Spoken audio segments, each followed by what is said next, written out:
نحمده ونصلي ونسلم على رسوله الكريم. أما بعد فأعوذ بالله من الشيطان الرجيم. بسم الله الرحمن الرحيم. ولقد أرسلنا رسلا من قبلك وجعلنا لهم أزواجا وذرية. وقال رسول الله صلى الله عليه وسلم: إن أعظم النكاح بركة أيسره مؤونة. صدق الله العظيم وصدق رسوله النبي الكريم. إن الله وملائكته يصلون على النبي يا أيها الذين آمنوا صلوا عليه وسلموا تسليما. اللهم صل على سيدنا ومولانا محمد وعلى آل سيدنا ومولانا محمد وبارك وسلم وصل عليه. اللهم صل على سيدنا محمد وآله وصحبه وسلم. اللهم صل على محمد وعلى آل محمد كما صليت على إبراهيم وعلى آل إبراهيم إنك حميد مجيد. اللهم بارك على محمد وعلى آل محمد كما باركت على إبراهيم وعلى آل إبراهيم إنك حميد مجيد. عزتمند حاضرین و اوریدونکو، تاسو ته معلومه ده دا نن د نکاح متعلق یو دینی مجلس جوړ شوی دی. د نعتخوانانو حضراتو بهترینه نعتخواني تاسو اورېده. الله تعالی دې د حضور نبی کریم صلی الله علیه وسلم مبارک محبت او اتباع زموږ د ټولو نصیب کړي او داسې مبارکو مجلسونو کې شرکت الله تعالی بار زموږ استاسو نصیب کړي. درود الله جل شانه د مبارک کلام سو مختصره حصہ په دې مناسبت سره ما تلاوت کا او یو حدیث مبارک د نبی کریم صلی الله علیه وسلم. الله تعالی د خپل مبارک کلام مقدس عظیم الشان کی فرمائی: ولقد ارسلنا رسلا من قبلك وجعلنا لهم ازواجا وذرية. او اے حبیب صلی اللہ علیہ وسلم، او یقینا مونږ لېږلي دي ستا نه مخکې پیغمبران. ولقد ارسلنا رسلا من قبلك، او یقینا مونږ ستا نه مخکې پیغمبران لېږلي دي، ستا نه مخکې مو لېږلي دي. قرآن مجید کې چرته دا نه دي راغلي چې ستا نه پس بم پیغمبر راځي.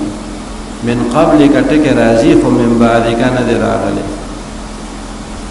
يؤمنون بما أنزل إليك وما أنزل من قبلك وبالآخرة هم يوقنون. دې متقیانو مؤمنانو صفات چې الله تعالی بیان کړي دي چې متقیان بچاته وایو هغه خلک دي چې د ایمان لري په غیب باندې. الذين يؤمنون بالغیب، په غیب باندې ایمان لري. ويقيمون الصلاة ومما رزقناهم ينفقون، او دای منس قائمي او چې موږ تصور کړی دا غینه د الله په لاره کې خرج کوي. والذین یؤمنون بما انزل الیک، او هغه خلق دي چې هغه ایمان لري په هغه باندې چې کوم ستانه مخکې نازل شوی دي. تنه مخکې چې څومره پیغمبران راغلي دي او څومره کتابونه او صحیفې الله تعالی غي ته ورکړي دي، د دې مؤمنانو په هغه ټولو باندې ایمان. تا ته چې دا کوم کتاب الله تعالی درکړی دی قرآن مجید، په دې باندې د ایمان. او د دې نه مخکې چې کوم کتابونه دي او صحیفې دي په هغې باندې هم د دې ایمان دی. خو داسې چرته هم نه دي ویلي په ټول قرآن مجید کې چې ستا نه رستو به م یو پیغمبر راځي او ستا نه رستو به م یو کتاب نازلیږي نو په هغې باندې دوی ته ایمان راوړل پکار دي. نه، دا په قرآن مجید کې چرته نه دي راغلي. دا دلیل د ختم نبوت دی چې پیغمبري الله تعالی په نبی کریم صلی الله علیه وسلم مبارک سر ته رسول دا نبوت په محمد باندې تمام شو نشته پس له محمد انبیاء هغه سلسله د پیغمبران والله تعالی په پیغمبر علیه السلام مبارک سر ته رسول کو سو کوئی چې عیسی علیه السلام خو برازي داغي متعلق مونږ د علماونو او چې عیسی علیه السلام د اسمان نه راکوزيږي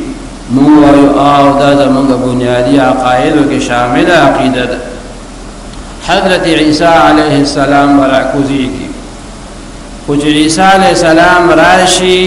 هغه به چرته دا نه وایي چې زه د الله پیغمبر یم هغه به دا نه وایي چې کلمه داسې ده لا اله الا الله عیسی روح الله بلکې هغه به وایي لا اله الا الله محمد رسول الله صلی الله علیه وسلم عیسی علیه السلام برازي د پیغمبر په حیثیت باندې راځي هغه به زموږ د پیغمبر صلی الله علیه وسلم د امتی په حیثیت باندې راځي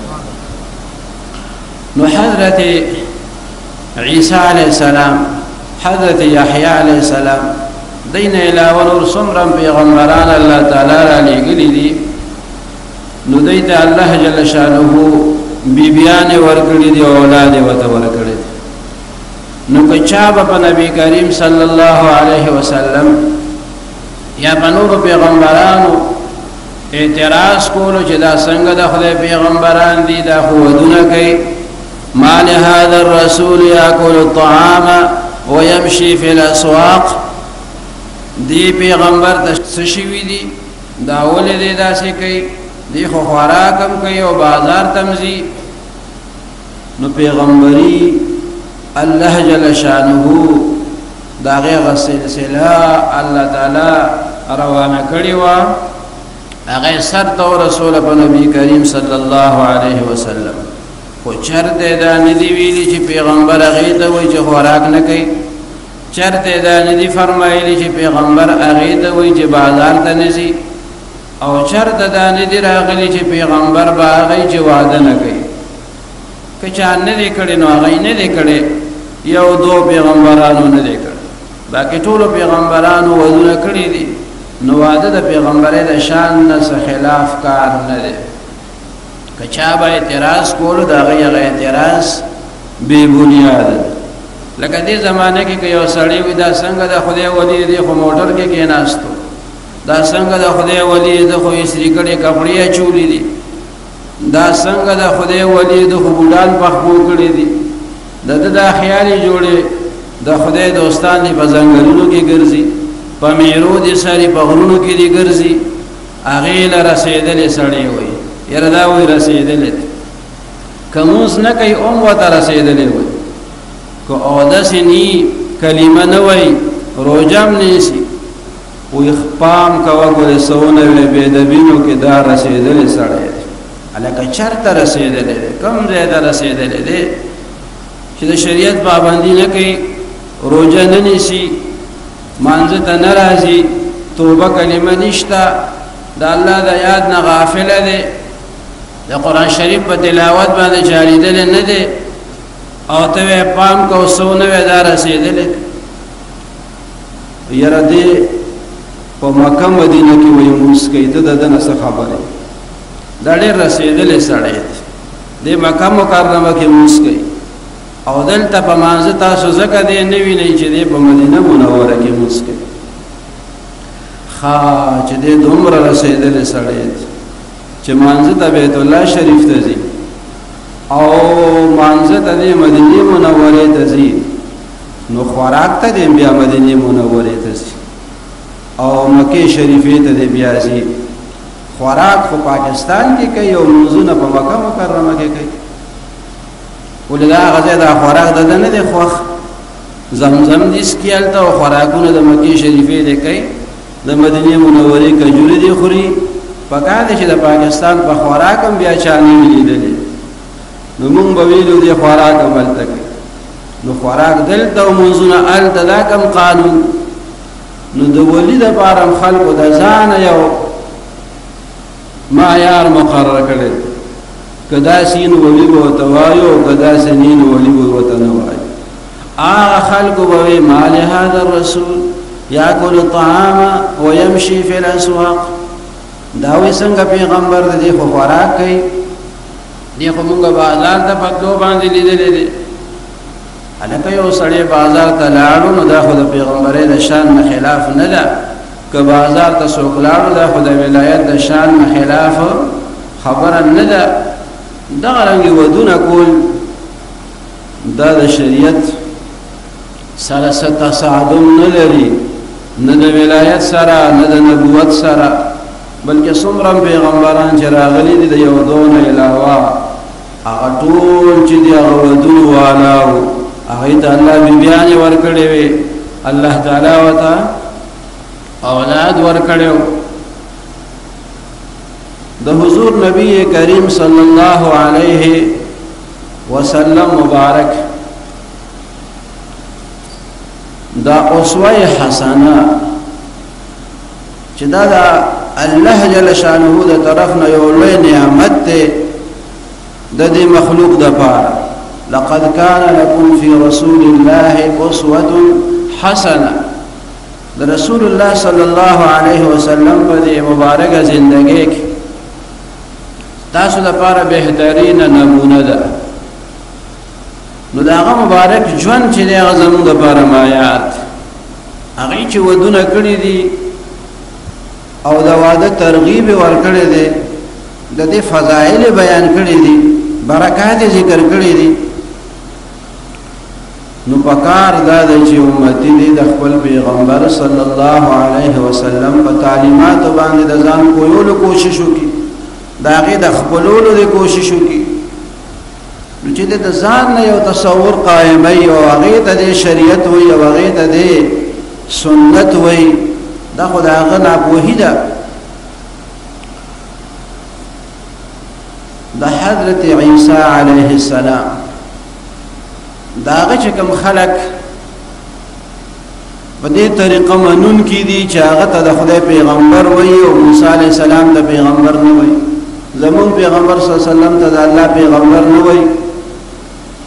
او دا غي دا خیال چې بس مونږ د عیسی علیه السلام امتیان یو دا هغه په عقیده یو هغه ته د خدای حق پیغمبر وایو انجیل د خدای کتاب منو هغه خلق دا غي نسل کې اوس په دنیا کې خوريږي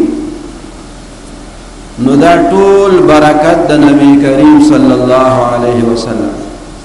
او د نور پیغمبرانو په سنت باندې عمل د هغه د برکت د هغه نسل لګیا دی په دنیا کې خوريږي کچره عیسایان وای چې موږ خپل پیغمبر په سنت عمل کوو نو بیا خو پکار دي چې ودونه نه کوي ځکه دا غي پیغمبر خو وعده نه کړی نو دا غي یو معصوم چې پیدا کیږي گویا دا دې خبره اعلان کوي چې دنیا ته چې کوم معصوم راځي نو دا د پیغمبرانو دا حقانیت دا غي دا صداقت او دا غي دا غلو شان یو دلیل چې دنیا ته راځي دا غي واضح اعلاني نو مونږ دا ویل شو چې موږ د خپل پیغمبر صلی الله علیه وسلم په سنت باندې عمل کوو هغه کو ودونو کې هغه دا نشي ویل چې دا موږ د خپل پیغمبر سنت خپل کړو نو زمون پیغمبر صلی الله علیه وسلم مبارک ته الله تعالی داسې شان ورکړي دي داسې جامع مبارک سیرت وته الله تعالی ورکړي دي چې د هر چا د پاره باغې کې بهترین نمونه ده وعده والا ته بهترین نمونه ده غویل شي چې دا ز عمل کوم د خپل پیغمبر صلی الله علیه وسلم سنت باندې د پیغمبر علیه السلام مبارک زندگی هغه د مسافر د پاره نمونه ده مسافر دا ویلی شي که زه په سفر کې ما او د سفر هغه مشکلات سره مخم نو سو شو یوازې زه خو نه مسافر شوی سفر خو نبی کریم صلی الله علیه وسلم مبارکم کړی دی هغه مبارکم د مسافرې زمانہ او حالات چې هغه تیر کړی که یو سړی په قید او بند کې ریسار شي د دشمنانو په حصار کې راشي دشمن د محاصره کې او په یوځای کې درابن کې بالکل نو بیا مسلمان مخبتیږي تا د بارم د نبی کریم صلی الله علیه وسلم زندگی بهترینا نمونه د پیغمبر علیہ السلام مبارک هم د محاصره زمانه تیر کړی دا قریش مکه درې کالو پورې پیغمبر علیہ السلام او د مبارک خاندان د محاصره کړی شعب ابي طالب کې خلکو ته وی دي سره بلین دین نه کوي نه به سخر سوي او نه به اخلي سخت زندگی و هغه د قید او بند هغه دور هغه باغی مبارک باندې تیر شوی که یو مسلمان د حالاتو نو مجبورش او د هجرتو کې خپل وطن پریدي مهاجر شي د دې نه پریشان کیږي د دې دا وایي چې زموږ مبارک پیغمبر صلی الله علیه وسلم په سیرت طیبه کې د هجرت نمونه موجود ده ما که هجرت کو نو زمانه مخکې د ما آقا او پیشوا حضور نبی کریم صلی الله علیه وسلم هجرت کړی دی مکه مکرمه نه مدینه منوره نو سوچو کومه مهاجر شو لا سپاق سنت باندې د عمل توفیق الله تعالی مونږ تراک دا شلوګي تند چې بچا باندې راشي هغه د هغه حالات او مشکلات د پیغمبر علیه السلام مبارک او د صحابه هغه د رایا دی چې دا تکلیفونه په غیبه باندې تیر شوی دي که یو کس معلم دی خلکو ته تعلیم ورکوي درس او تدریس کوي د پارم د پیغمبر علیه السلام مبارک زندگی هغه بهترین نمونه ده ځکه پیغمبر علیه السلام مبارک فرمایي انما بعثت معلما زه معلم را لېږلی شوی نو د معلمینو دپاره د مدرسینو دپاره د تعلیم ورکوونکو دپاره دین تعلیم چې څوک ورکوي قرآن پاک او حدیث د نبی کریم صلی الله علیه وسلم د دې تعلیم ورکوي فقه هغه چاته ښیي د دې دپاره نمونه څوک دی حضور نبی کریم صلی الله علیه وسلم هغه مبارک الله معلم را لېږلی دی که یو سړی د جماعت امام او خطیب دی د دپاره د پیغمبر علیه السلام زندګۍ کې بهترین نمونه ده ځکه پیغمبر علیه السلام مبارک امام الحرمین دی نبی الحرمین دی پیغمبر علیہ السلام مبارک د مسجد نبوی صلی اللہ علیہ وسلم مبارک امام و خطیب حضور پاک صلی اللہ علیہ وسلم کسوک د تصوف و د تزکیه په کار کې اخلی د باطن د صفای غ شعبہ پاغي کې غي لګیا دي د پارم نبی کریم صلی اللہ علیہ وسلم مبارک بهترین نمونه ده ځکه چې د صوفي د صحابه دا غي تزکیه کوونکي او تربیت کوونکي څوک دي هغه نبی کریم صلی الله علیه وسلم مبارک دی مسجد نبوی صلی الله علیه وسلم مدرسه او دارالعلوم او خانقاه وا التکی د تصوف د سلوک چې هغه بنیادی مقصد دی تزکیه او تصفیه د باطن هغه په هغه ځای کې کېده ويزکیهم کې الله تعالی دا غي بیان فرمایلی دی چې دا مبارک پیغمبر صلی الله علیه وسلم د خلکو تزکیه کوي د کتاب او د حکمت تعلیم ور کوي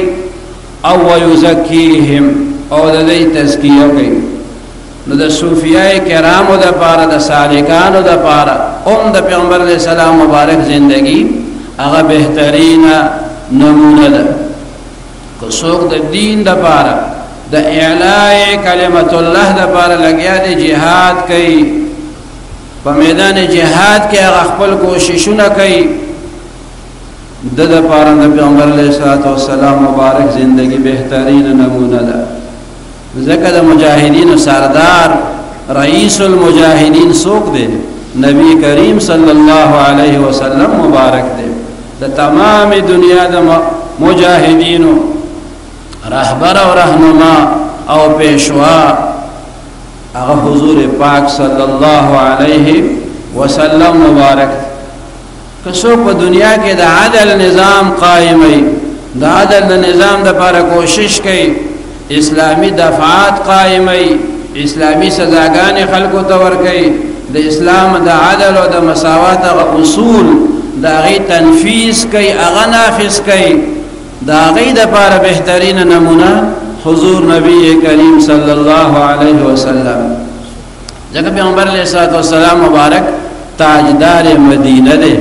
د مدینه منوره تاجدار دی، د هغه حاکم دی، هغه باقاعده حکومتم په دنیا باندې په هغه علاقه باندې کړی دی چې کوم د مسلمانانو په تصرف کې و. غرض دا چې د ژوند په ټولو شعبو کې مونږ راهنمایي حاصلول شو د حضور پاک صلی الله علیه وسلم مبارک دا هغه کامل مکمل او مکمل اسوه حسنین. نو مدارس کولو چې دا ودونه دام دا هغه سلسله وکړې ده. دا بیا خبره ده چې خلکو ودونو نه رسم او د رواج غ شکل جوړ کړي دي، به طور سنت خپلول دا ځان له عمل دی، او به طور رواج د واده د پاره رسومات مقررول دا د هر علاقې د خپل خلکو خپل بیا رواجونه او عادتونه. مسلمان ته پکار چې دې رسم او رواج دا شاته کی او عبادت او سنت او اسوه حسنه دا د ځان تر مخ کی. نو په سنت طریقه باندې چې یو عمل کیږي د سنت او هغه برکات په هغه کې موجود دي. دا څه خلک هم په تاریخ کې تیر شوي دي چې هغه د ودونو په نوم باندې چې کوم تقریبات جوړ کړي وي، کوم رسومات هغه اختیاري نوم خداوادي خدای علاقه هغه رسم او رواج هر رسم په هغه کې موجودي. د شریعت چې کوم احکام او تعلیمات داغي پابندي پکې نه، ډېر خرچي په خپل پروګرامونو باندې وکړي، مختلف رواجونه پیوکي، او چې بیا غورزم تیرش ملمانم رخصت شي، بیا اخر کې ورته پکې څوک رایات کې وایي چې نکاح هم نه تړلې. حالان کې دا ټول تقریب چې جوړېدو د نکاح لپاره جوړېدو چې نکاح یو تړلې شي. نو دیس چل کې دی هغه ستونه پکې وکي، خلک هم پکې راوغواړي، کارډونه هم پکې چاپ شي، او ملاقاتونه هم پکې وشي، او خوراکونه هم پکې وشي، نکریز هم پکې وشي، چې سیز لغواړي هغه هر څه وشي، خو چې کوم کار دې پاتې هغه سي چې کوم بنیادي شي هغه دې پاتې. دا خلک چې څوک ورته رعایت کوي چې نکاح هم نه تړل. دی مطلب دا شو چې خلکو رسم او رواج چې دی هغه نیولې دي او عبادت او سنت هغه شاته کړی. نکاح چې د عبادت او سنت په طریقه باندې اختیارول پکار، یعنی سنت ته په سنت طریقه باندې، او چې نوم د سنت وي او هغه خلاف سنتي، لکه ودونو کې څومره بے ستریانې کیږي. نو د دې په کوم کتاب کې اجازه راغله ده چې خلک د بے ستریو کی، او خلکو ته چې د بے ستری مکمل اویږي نو په ودونو کې وته ملاويږي. اسه خو پته نه لګي، خو چې چارته واده جوړ شي نو بے ستریانې پکې وشي، تعارف پکې وشي او پیژندګلو پکې وشي، او اوس خو پکې کانټیکټ نمبر هم ملو شي. نو دا مصیبت چې دی نو دا خلکو کې رالو د کوم طرف نه رالو. ظاهره ده چې شیطان په دې کې ډېر کار کړي چې اصلي مقصد چې هغه د خلکو نه پاتې شي، او هغه شیطانی حرکتونه او شیطانی کارونه چې نو هغه خلک اختیار کیه وې دا واده ته تلو. نو واده په سنت طریقه پکاري، خلاف سنت چې شو هغه ته څنګه بیا سنت وې. زمونږ مسلمانانو د پاره خپل اسلامی تهذیب، خپل د اسلام تعلیمات، د پیغمبر علیه السلام مبارک هغه طریقې هغه خپلولو کې د دنیا او د آخرت کامیابی ده. د یورپ ملکونه چې غرق او توالی د نفس د پیروي د وجنه او د شیطان د پیروي د وجنه او د شرعي احکامو نه د لریوالي د وجنه د هغې زندګۍ تباه شوي دي. د جرمني یو چانسلر یا د هغې یو وزیر اعظم یو اسلامي ملک راتلو، هغه اسلامي ملک والا چې پوه شو چې د جرمني مشر زمونږ ملک ته را روان دی،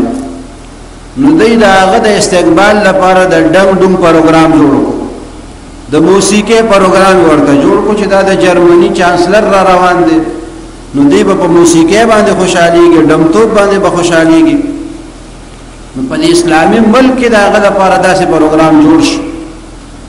هغه چې هغه پروګرام ته کته نو خوشاله نه ښکارېدو، خفه خفه ښکارېدو. نو د اسلامي ملک هغه مشران او هغه وزیران ورته وایي چې مونږ افسوس کوو چې ستا د تفریح دپاره مونږ هغسې انتظام ونه کړو چې څنګه پکارو، مونږ معذرت غواړو، ځکه مونږ ته محسوسېږي چې ستا دا چهره چې ده دې باندې د خوشحالۍ آثار نشته، داسې د خفګان اثر مونږ ته ښکاري ستا په دې مخ باندې. نو که زمونږ د انتظام نه ته مطمئن نه نو مونږ معذرت غواړو. مونږ خو د خپل طرف نه ډېر کوشش وکړو چې ته خوشحاله شئ، خو آخر مونږ به خامخا پکې کمې راغلی. هغه جرمني والا سور کافر ورته جواب کې وایي چې زه په دې نیم خفه چې تاسو ما ته ښه پروګرام نه دی کړی، زه په دې خفه شم چې زه کله خپل ملک نه راتلم نو زما ذهن کې دا و چې زه یو اسلامي ملک ته روان یم، نو ما وی په دې اسلامي ملک کې به زه د اسلام تعلیمات په دې مسلمانانو کې ووینم، نو زه به هغه تعلیمات منتقل کړم خپل جرمني ته، خلکو ته به وایم چې تاسو خو د کفر په نظام کې اخته یئ، هغې نظام کې غرق شوئ او تباه شوئ، راشئ د اسلام د اصول خپل کړئ چې کامیاب شئ. زه په دې تمه راغلی وم چې ستاسو اسلامي زندګي به زه ووینم، نو بیا به دا نمونې هلته کې خلکو ته پیش کړم، هغې ته به وایم چې دغه طریقې تاسو په ځان کې راولئ، نو د زړه سکون به تاسو ته حاصل شي. خو زه افسوس کوم چې کوم شي هلته یورپ والا غر کړي دي، هغه شی تاسو م اختیار کړی دی، هغه بې حیایي تاسو م اختیار کړه، د دې د لاسه خو یورپ غرق او تباه دی، او اوس مسلمانانو تاسو م هغه شی اختیار کړو. نو زه په دې افسوس کوم چې تاسو د کامیابۍ هغه اسلامي لارې چې وي هغه مو پرېښوې او د تباهۍ په هغه لاره باندې تاسو م روان شوي یئ. مونږ خو د هغه تباهۍ نه تنګ راغلي یو، مونږ خو د هغې نه تېښته کوو چې داسې یوه د نجات لاره مونږ ته میلو شي. اسلام یوه رڼا وه، مونږ دلته رالو چې دلته نه مونږ ته رڼا حاصله شي. داسې د روس یو صدر میخایل گورباچوف هغه کتاب ولیکلو چې کله د صدارت نه ختم شو، روس چې کله ټوکړې ټوکړې شو، د هغه صدارت ختم شو، نو دا صدران او دا وزیران چې کله بیا فارغ شي نو دی بیا لیکل را شروع کړي، خپل یاداشت لیکي چې زما زندګۍ کې دا شوي دي او دا تجربه ده او دا زما په تجربه کې راغلي دي. هغه بیا یو کتاب ولیکلو پرسټرایکا، د هغه کتاب نوم یې ښودی دی، په هغې کې مختلف قسمه خبرې هغه لیکلي دي. یوې پکې دا لیکلې ده چې د زنانو دپاره، د ښځو دپاره چې زه په دنیا کې څومره ګرځېدلی یم او بهترین نظام ما لټولی دی چې ښځې ته په هغې کې تحفظ میلو شي، هغې ته پکې عزت میلو شي، هغه پکې د هر ناجایزه مداخلت نه بچ او محفوظ پاتې شي. هغه نظام صرف او صرف اسلام دی. نو ای خلکو که تاسو غواړئ چې ستاسو ښځې دې محفوظه وي، د هغې په عزت باندې د څوک حمله نه کوي، هغې ته دې څوک پورته نه ګوري، د هغې دې څوک بېعزتي او بېقدري نه کوي، د خپلې خور او د خپلې لور او د خپلې مور تاسو عزت غواړئ، هغې ته اسلامي پرده ور واچوئ. اسلامي نظام چې کوم اصول ښودلي زنانو دپاره هغه اصول تاسو خپل کوئ، نو هله به ستاسو ښځې په عزت کې پاتې شي. دا چا ویلي دي؟ دا د روس هغه صدر. زموږ دپاره د هغې څه اهمیت نشته دی چې د روس صدر ووایي نو ګنې اهمیت به زیات شي، او د روس صدر نو ویلي نو د پردې اهمیت ګنې کم. نه، زموږ دپاره رهبر او رهنما چې د حضور نبی کریم صلی اللہ علیہ وسلم مبارک دے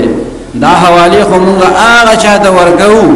چې څوک د روس نه متاثر دي او څوک د امریکې نه متاثر دي او څوک د جرمني نه متاثر دي څوک د نیویارک نه متاثر دي او څوک د لندن نه متاثر دي مونږ خو د مکې مکرمه نه متاثر یو او د مدینه منوره نه متاثر یو او د مدینه منوره د جانان نه متاثر یو په هغه باندې زمونږ ایمان دی دا هغه مبارک اصول او تعلیمات هغه مونږ د دنیا او د آخرت د کامیابی لپاره یو اوچت معیار ګڼو او دا یوازې زمونږ خوشفهمی نه ده دا تجربه ده دا یقین ته رسیدلې خبره ده په دې باندې هیڅ عمل کړی د هغې دنیا هم خشته شوې ده او آخرت هم خشته شوې ده او چې چا دغه مبارک تعلیمات شاته کړي دي د نفس منلی دي د شیطان منلی دي هغه خلق ذلیله او رسوا شوي دي حضور نبی کریم صلی الله علیه وسلم مبارک یو مکه کې خپل یو عاشق صحابي حضرت جلیبیب رضی الله تعالی عنه هغه ته وی جلیبیب واده نه کې نو جلیبیب سیب هغه ته وی چې ما سره بسوک رشتہ وکي ما ته بسوک لور خور راکې زما خو هغه قد او قامت دا جسم دا بدن دام سو ډېر ډولې نه دی خشته نه دی او خلق چې ودونه کوي نو د مال او د دولت لپاره کوي رشتې چې کوي ما سره مال او دولت هم نشته څوک رشتہ د نسب لپاره کوي چې بوچت خاندان کې رشتہ وکي یا چاته ورکي نو زما غم نشته دی نو ما سره به څوک خپل ولي وکي حضور پاک صلی الله علیه وسلم د خپل امت غمخوار پیغمبر صلی الله علیه وسلم د بیکسو چارهګر محمد د بیچاره او چارهګر دی محمد د هر درمن لره دوا پیغمبر علیه الصلاۃ والسلام مبارک هغه ته اذهب الى ذاك البيت من الانصار جلیبی با د انصار د غکور ته ورش د انصار د یوې کورنۍ نه خپته وته ورکه دغه د پلان کې انصاری صحابي کور ته ورش کوسې ته ورش وقل لهم او دی توایا رسول الله صلی الله علیه وسلم یبلغکم السلام دی توایا د الله تعالی رسول صلی الله علیه وسلم تاسو ته سلام وای جلیبی به د انصار د غکور ته ورشه ورته وایا پیغمبر علیه السلام تاسو ته سلام وای ويقول او داس فرمایي زوجوني ابنتكم مثلا د خپل لور نکاح اسړی ته وای جلیبی رضی الله عنه لار هغه انصاری صحابي ته دروازه والا هغه باروتو وته وی د دوړو جهان سردار نبی کریم صلی الله علیه وسلم تاسو ته سلام را لګل دي بس اخو واړو واړو ګورنه به چې دلته خبره کېده دنه اورېدې شو نو چې هغه دا اورېدل چې د دوړو جهان سردار مبارک مو ته سلام را لګل دي بس پکور کې اختر شو ټول وی واړو خوشاله شو یو بل مبارکي ورکې ګوره مون څومره خوش قسمت یو مونږ ته پیغمبر علیه السلام سلام را لګل دي چې تاسو ته د دوړو جهانو سردار مبارک سلام وای ورپسې وته دا صحابي وای چې هغه مبارک دام فرمایلی دي چې دوی ته وای چې د لور نکاح ما سره وکړي دیم ورته وای هغه صحابي انصاری هغه لاړ خپل بیبي ته وای چې صحابي راغلي دي پیغمبر علیه السلام سلام مونږ ته راوړی دي او دا فرمان راوړی دی چې پیغمبر علیه السلام وته فرمایلی دي چې ته وایې تاسو سره د دې د خپل لور نکاح دی وکړي هغه صحابي مبارک خپل بیبي ته وایي چې دا پیغام دی پیغمبر علیه السلام هغه بیبي هغه وایي چې کې دې شدا یو د مشورې خبرې حکم بنی غني نو مشورې خو بیا به مشوره پکار ده زمون به خپل لور نه تاسو کو سوچ به وکړو نو بیا بدل جواب ورکو یعنی یو امر یو مشوره کله به صحابه باقاعده پیغمبر علیه السلام نه تاسو مو کو یا رسول الله دا تاسو حکم دی او کوم مشوره مو ده نو که حکم نو بیا خو پکې مونږ یو حرف هم نه استعمالو او کوم مشوره نو بیا زمونږ دغه مشوره ده کله کله به داسې خبره وشو ای کور کې دا خیالو کو جوړې ده د مشورې د لپاره خبر راغلی ده او اغلور بی چې کومه اغه ته دا پیغام ورسېدو په دې خبر هغه پوه شو چې د صحابي خدا پیغام راوړي چې زوجونی امرأة ابنتکم ما سره د خپل لور نکاح کوي تاسو نو هغه لور د مور او پلار ته وایي چې دا خبره د مشورې نه ده دا امر دی کبل سوک وی نو امر کې به هم د مشورې خبر را دن نکولا که چا ورته وی د پیغمبر علیه السلام امر دی وی به نه امر بنی کې دي شي مشورې خدا لور بی د دې دومره اوچت ایمانو چې دی ورته وی چې نه دی الفاظ د تاسو خیال وکي دا ګوره د مشورې الفاظ نه دي دا امر رسول صلی الله علیه وسلم دی دا حکم دی پیغمبر علیه السلام او چې پیغمبر علیه السلام حکم فرمایلی دی نو بس بیا چې دی پاره کې د چون چرا اړو گنجائش نشته دی اوس پلار امور دی هغه کې دي چې دا سوچ کړي چیرې دا جینې دا نور جینکه به ته وی چې لدته ته ورکه او د شکل داسې دی د خو مال دولت هم نشته او کور او کاروبار او نوکری نشته دی خو هغه لور بی بی هغه وی چې اتردون الى رسول الله صلی الله علیه وسلم امره ول تاسو په پیغمبر علیه السلام ته داغه امر مبارک چې دی دا به ور واپس کوي چې پیغمبر علیه السلام څنګه حکم کړي پاغي کې به موږ سبل خبره کوو ادفعون الى رسول الله صلی الله علیه وسلم ما پرید د الله تعالی د رسول صلی الله علیه وسلم فی سلیتا فانه لن یضيعني زما دا یقین دی چې ما به خدای نه ضایع کوي چې د پیغمبر علیه السلام مبارک فیصله زما د پاره څنګه وی ما تقبل ده او به دا وما كان لمؤمن ولا مؤمنة إذا قضى الله ورسوله أمرا أن يكون لهم الخيرة من أمره دا مؤمن سړي د پاره او دا مؤمن خزي د پاره دا مناسب ندي چې الله جل شانه دا الله تعالی رسول صلی الله علیه وسلم یو فیصله کړی وي او د دې پاره کې بیا خپل اختیار چلی د مؤمن د پاره دا نه خای چې دا الله او د رسول په فیصله کې د خپل رائے استعمال کی او خپل ځان پکې راوخ کیږي دا د غبیبی تاثرات او بیا د پیغمبر علیه السلام غو دعاګانی هغه دې سره شوي په هغه علاقه کې په ټولو کې زیات مالدار کور چې هغه بیا د جلیبیب رضی الله تعالی عنہ دومره مال او دولت خدای هغه ته بیا ورکو خ فراخه خرچه به ګول په خپل ځان او په خلکو باندې بیا په میدان جهاد کې چې جهاد وشو پیغمبر علیه السلام مبارک خپل صحابه ته فرمایي هل تفقدون من احد سوق پکې رک دی دا چې سوق شته چې هغه اوس په نظر ناراضي سوق رک شوی دی پکې سوق ګډوډ شوی دی خلکو نظر واچولو چې نجی بس ټول ملګری پوره یو پیغمبر علیه السلام مبارک ته الله تعالی یو بے مثال بصیرت او فراست او نور د نبوت ورکړیو هغه مبارک بیا فرمایل هل تفقدون من احد سوق دا سې دي چې هغه نشته دی موجود نی پتا سو کې به چې خلکو کتلې دي یاره سوق نشته دی خپل پیغمبر علیه السلام مبارک ته فرمایل ولكني افقد جليبيبا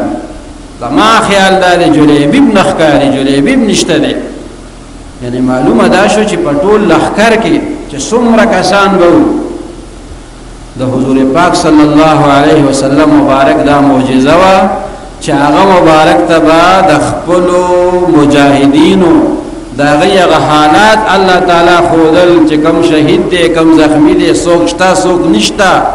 حالان کې ملګرو ته پته نه لګیدا او پیغمبر علیه السلام ته فرمایل چې ما اندازه دا چې جلیبیب چې دین هغه نشته دی بیا چې دی کتلی دی جلیبیب صاحب په یو ځای کې پروت دی شهید شوی دی او غیر چاپیر ورسره اوه کسان کافران مردار پراته دي پیغمبر علیه السلام فرمایل چې اوه د ځان مخکې وجلی دي او بیا چې دی نو دی شهید شوی دی بیا دغه جلیبیب رضی الله عنه پیغمبر علیه السلام مبارک په خپل مبارک لاسونو باندې اوچت کړی دی او په قبر کې بیا یې خېدی نو د دې نه لوی مرتبه او اعزاز ولکم کې دي چې پیغمبر علیه السلام د چا جنازه وکي او بیا په خپل مقدس او مبارک لاسو باندې قبر ته کوس کی د امتی لپاره خدا لوی معراج دی تیری معراج یہ کہ تو لوح و قلم کو پہنچا میری معراج یہ کہ میں تیرے قدم کو پہنچا لوح و قلم د پیغمبر علیه السلام د شان او د مرتبه د غینم پورته ده خدا شاعر یو خپل رسائی ده چې هغه تیری معراج یہ کہ تو لوح و قلم کو پہنچا حالانکہ صاحب د قصیده بردی وی و من علومک علم اللوح والقلم خدا د هر شاعر خپل ذهن او سوچ ده فکر هر کس په قدر همت اوس نو د امتی لپاره معراج دای چې د خپل پیغمبر صلی الله علیه وسلم قدمونه مبارک ته ورسیږي دا دغه لپاره معراج نو عرض می دا کولو چې سنت چې دی دا په صحیح معنو کې سنت پکار دی چې په هغه طریقه باندې وشي او چې نوم د واده سنتي او وی په خلاف سنت طریقه باندې به ستریان هم پکې وشي او خلاف شرع کارونه هم پکې وشي او بیا ویره په سنت باندې معاملو کو نو دا ځان ته دوکه ورکول دي سنت چې دی هغه په سنت طریقه باندې یعنی نکاح دا نو دا غي چې کوم شرعي تعلیمات دي اسلامي تعلیمات دا غي مطابق ودنوشي نو پاره کې خیر او برکت او چې اسراف پکې وشي فضل خرچي پکې وشي صرف د مالدار خیال پکې وساتل شي او غریبانان پکې وشړل شي او ورټل شي دا بس وادي دا بس سنتي ان اعظم النکاح برکتا ایسره مؤونتا ټولو کې زیات برکت والا واده چی هغه چې هغه کم خرچ والا وي چې کم واده کې خرچ کم شي هغه ډیر د برکت والا وادي اوس خلکو معاملہ الټا کړی دا اوس په کم واده کې خلک خرچه ډیر وکینو پاغه باندې بیا فخر کوي یره د دومره روپو مو کارونه چاپ کړ د دومره پیسو مو جوړې واغسته د ولیمې جوړه مو په دومره باندې واغسته او د ډولې هغه په دومره باندې واغسته او الګ تمو د پالنګ جوړه په دومره باندې واغسته او کوي چې د الله په نوم مسافر ته مسو جوړې واغسته د دین طلباو ته مسومره کتابونه واغسته د مدرسې طلباو مسافر هغه باندې مسومره خوراک وکړو نو بیا خیر خیریت نه بیا مصیبتي خیر خیریت خو باغیله وي چې دی ښه کار کړی دې ته مصیبت وي چې د شیطان د خوشالولو کار پکې وشي او د رحمان د خوشالولو کار پکې ونشي زوی دل درکړی رحمان دی او خوشاله پکې شیطان خدای دل زوی درکو او هغه واده کوي دنه تو رسید دومره زندگی ولا خدای ورکا نو تعالی ته سجده ولګوا د شکر سجده چې خدای زدي صاحب اولاد ګرځولم زما په ژوند کې زما زوی دی عمر تر رسول چې وعده وشو خدای په دې ډېر به احسان زستا شکریا ادا کوم ما ته د نیک عمل توفیق راکې نو دای بس کوي دای په ودونو کې د شیطان د خوشالولو کارونه را شروع کی او څوک پکې وایي چې وعده کې ډنګ نه دا بلا سوادي وایي چې ډنګ پکې ني دا پته نه لګي چې شیطان په کومه زمانہ کې دا ناره لګولې ده او د خلکو دی ورونو ته داسې وردن نشوي ده چې ګوډا دی او ځوان دی او خزه دی او ناری نه دی نو هغه یو دا خبره کوي نه ډنګ وي پکې پکا دی به خوندي ته د خوندور ودونو تاریخ وګوره چې د صحابه په ودونو کې داو دا ته چې سکه اوس خلکو جایز کارونو ته شرک او بدعت ویل خورا شروع کړی دي خو چې کوم د فضل خرچه کارونه دي اصل هغه د سو فضل خرچه نه وای کچر د چا یو خکار کولو وته وی ګوره پام کو دا پیغمبر علیہ السلام نه لیکړي دا صحابه نه لیکړي او چې بیا وعده کوي په شادي حال کې کوي او 1500 زر کارونه تقسیمي هغه وخت کې بیا دا سوچ نه راځي چې کوم پیغمبر واده په شادي حال کې کړی او کوم صحابي واده په شادي حال کې کړی او کوم یو تابعی د واده لپاره کارونه چاپ کړی دي هغه وخت کې فضول خرچي ته نه را یادېږي خو چې کله یو غریب طالب سره خرچه دي او څوک له سور کې خیرات وشي خوشحالي وشي په یو شرعي کار باندې په ختم القرآن باندې د پیغمبر علیه السلام په پیدایش باندې نو بیا ته شرک هم رایات شي او بدعت هم نه رایات شي اوس چې کوم خلک شادي حال کې واده ناروا نه ګڼي هغه دې په شرعي طریقه د واده چې کوم هغه طریقې مناسبې وي په پرده کې دنه د شریعت د قانون مطابقي نو که په یو چر دیواله کې دنه واده شنو بد خو نه ده خو چې کم خلک دا وایي چې کم کار پیغمبر نه کړی مونږ به نه کوو کم کار چې صحابي نه کړی هغه چاو کو نه بدعت شي بیا نو بیا وته خجناب ستا په تعریف بدعت کې ته خپل مبتلا شوي ځکه چې د صحابو نه وته د شادي حال ودونه نشي ثابتولې او نو د ادم ډېر کارونه د غینا ثابتول شي کدی تفضل خرچي وي نو بیا خو د دې باندې مرتکب خو خپل ته نو د شریعت احکام هغه د ځان تابع کول لري پکار ځان د شریعت تابع کول پکار دي ځان د شریعت مقدسه تابع کول پکار دي نو د بے سترۍ نه پکې ځان ساتي د بے حیاي نه پکې ځان ساتي د الله نه پکې یره کوي د تقوا زندگی پکار دي چې هغه اختیار شي د نکاح په خطبه کې چې څومره آیاتونه ویل شي هر آیت کې د تقوا بیان دی دا د څه لپاره دا د دې لپاره چې دا سړی او دا ښځه دوی همیشه د خدای نه یریږي دواړه کورونه دوی د خدای نه یره کوي چې تقوا پکې وي په یو بل به دروغ الزامونه نه لګي یو بل به بې حیا طرف ته نه راکاږي یو بل به په بې سترۍ باندې نه مجبوره کوي اوس خو خلک پرده کوي نو نور خلک په بې پردګۍ باندې مجبوره کوي خلکو دا اورېدلي یره واده په نیکه کورنۍ کې پکار دی چې تقوادارو خلکو کې واده وکړم زوی ته نو دا به زما دپاره ډېره د خوشحالۍ خبرې ښځه ټیک ده دا خبره خو دې صحیح ده خو چې د تقوادار خاندان لور خور تا خپل کور ته رادن مه که او بیا دې ورته وې دا مې د ماما زوی دی په خیرالي ورته ووایه دا مې د کاکاجي زوی دی دته په خپو باندې پریوزه دا مې ماما دی دله په خیرالي ووایه هغه مې د تره زوی دی دله اختر مبارکي وکړه او که ورته نه کوې نو ښه به نی بیا دا خو د هغه تقوادار د تقوا ته توهین کې دا خو د هغې ته سپکاوی کې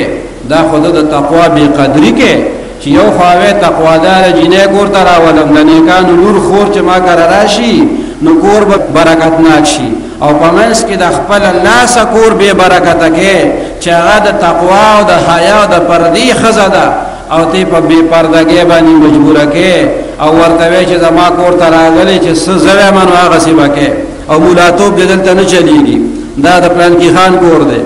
نو بیا داسې وکړه چې ځان ته ډم ویانو چې د ډمان بیا وګوره بیا نیکانو سره رشتې سره کې او هغوی سره بیا تعلق الخبیثات للخبیثین بیا مناسب وي پلیتانو دپاره بیا پلیت خلک زیات مناسب دی پردهدارو خلکو دپاره پردهدار خلک مناسب دی چې کوم پاک خلک دي هغوی د پاکو خلکو سره رشتې کوي او چې ته وایې زه به همدغسې پلیت یم او هغه پاک خلک به هم ځان سره یو شان دی کومه نو دا خو ډېر لوی جرم دی دا خو د شریعت د قانون ته په خپل لاس کې قانون شرعي اخلي نو الله تعالی دې موږ د هر قسم بېادبونه وساتي د خلاف شرع کارونه دې الله تعالی موږ وساتي او د ودونو کې چې دا څومره بې سترۍ کېږي بې حیایي کېږي د دین دې الله تعالی موږ تاسو وساتي او دا خلک چې څوک یې ارتکاب کوي هغوی ته دې الله تعالی د نیکۍ هدایت وکړي دغه واده دې الله تعالی مبارک کړي زموږ دا ناسته دې الله تعالی په خپل دربار کې قبول کړي واخر دعوانا ان الحمد لله رب العالمين الحمد لله رب العالمين والصلاة والسلام على أشرف الأنبياء والمرسلين وعلى آله وأصحابه أجمعين ربنا آتنا في الدنيا حسنة وفي الآخرة حسنة وقنا عذاب النار وأدخلنا الجنة مع الأبرار يا عزيز يا غفار يا رب العالمين وصلى الله تعالى على خير خلقه سيدنا ونبينا وشفيعنا محمد وعلى آله وأصحابه أجمعين برحمتك يا أرحم الراحمين.